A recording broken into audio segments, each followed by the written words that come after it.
Hello again.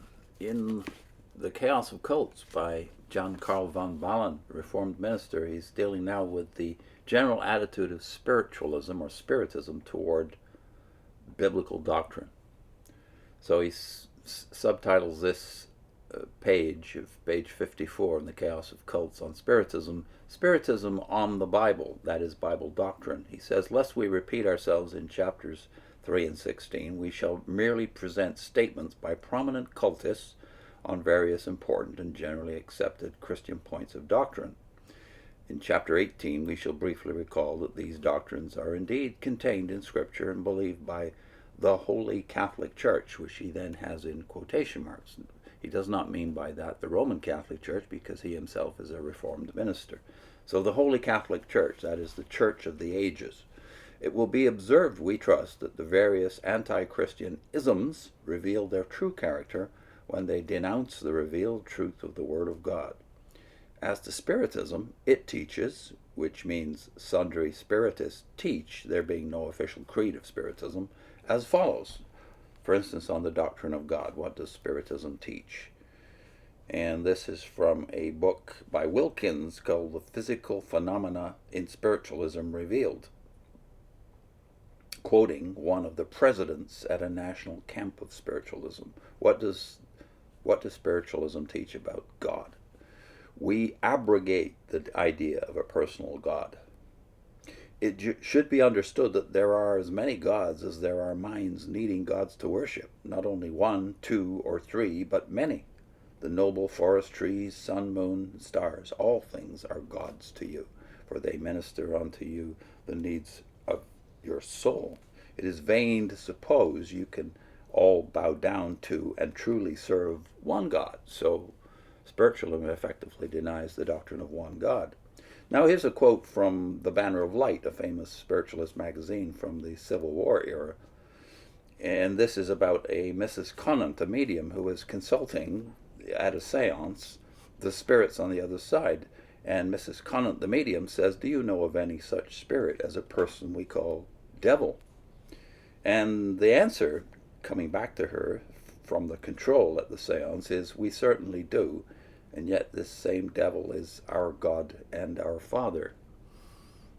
So in the midst of the confusion of spiritual answers or spiritualist answers that come our way, we get enough to upset the idea that there is one God and Creator. We get the confirmation here, at least, of polytheism, and that spiritualism has its father another being altogether other than the Creator. What do they think of Jesus Christ? What's the meaning of the word Christ? Is it not, as is generally supposed, the Son of the Creator of all things? And the answer is, any just and perfect being is Christ. That is from the Spiritual Telegraph. Now a Dr. Wise is quoted, who is quoted in the book, Hansen's book, Demonology or Spiritualism.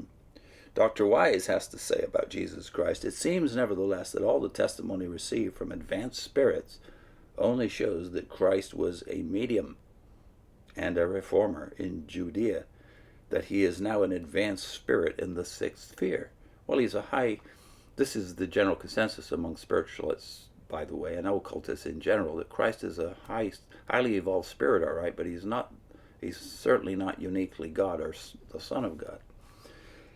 And then another quote from Arthur Conan Doyle, no less, who, I don't know if you knew this, but Arthur Conan Doyle was deeply into spiritualism himself. And this is a book he wrote at the end of the First World War period called A New Revelation. Conan Doyle says about Jesus, high above all these is the greatest spirit of whom they, the spirits, have cognizance. Not God, since God is so infinite that he is not within their ken, but one who is nearer God and to that extent represents God. This is the Christ Spirit. That's the language, by the way, of spiritualists in general. The Christ Spirit, not the person Jesus of Nazareth, born of a virgin. His special care is the earth. He came down upon it at a time of great earthly depravity, a time when the world was almost as wicked as it is now, in order to give the people the lesson of an ideal life. So Christ came, the Christ Spirit came to give us a moral ideal. Then he returned to his own high station. So what is he now? He's no longer Jesus of Nazareth, a glorified human being coming again visibly. He is now back to where he was, having left us an example, Conan Doyle says, which is still occasionally followed. That is the story of Christ as spirits have described it. End of the Conan Doyle quote. And now from a message by a spirit, quoted in Raupert, Spiritistic Phenomena and Their Interpretation. Christ was a good man, but he could not have been divine, except in the sense, perhaps, that we are all divine. So again, you see, Christ is closer to us than he is to the infinite being himself. And then this, from Gerald Massey in the book From Pollock, Modern Spiritualism Briefly Tested by Scripture. Gerald Massey says, I do not find that Christ claimed for himself more than he held out as possible for others. When he identifies himself with the Father, it was in the oneness of mediumship. He was the great medium or mediator. You see the playing with words here, that somehow mediator has now become medium. And this, as God is spirit, that is the infinite spirit's presence acting by the law of mediation, the apostle, with a singular clearness of perception, pronounced the Nazarene a mediator, that is, a medium between God and man. That's Dr. J.M. Peebles. And also this, from the Reverend F. Fielding Ould. In the Spiritualist hymn book, the name of Jesus is deleted. For example, Angels of Jesus reads Angels of Wisdom. At their service, his name is carefully omitted in the prayers. And then, from the Spiritual Telegraph again, the miraculous conception of Christ, that is the virgin birth, is merely a fabulous tale. And from Colville, in Universal Spiritualism, Colville says, Christ arose in spirit. Does that sound familiar? It was the Spirit that appeared to the disciples so constantly after the crucifixion. It was a Spirit that ascended into heaven, and it is a glorious Spirit that appears and has appeared during the long centuries to thousands of wearied Christians on earth. And then this claim from another book called New Dispensations, printed around the same period of the First World War.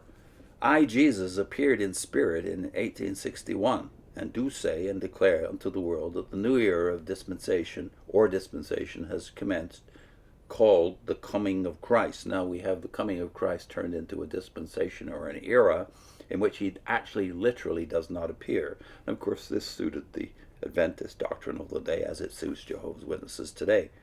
It commenced about the year 1847 and is represented and spoken of by the prophet Daniel and others by my coming as a cloud in the heavens with tens of thousands of angels to overshadow the earth with my glory. So a visible personal Christ coming is replaced by a generalized glory coming. A light show, as it were.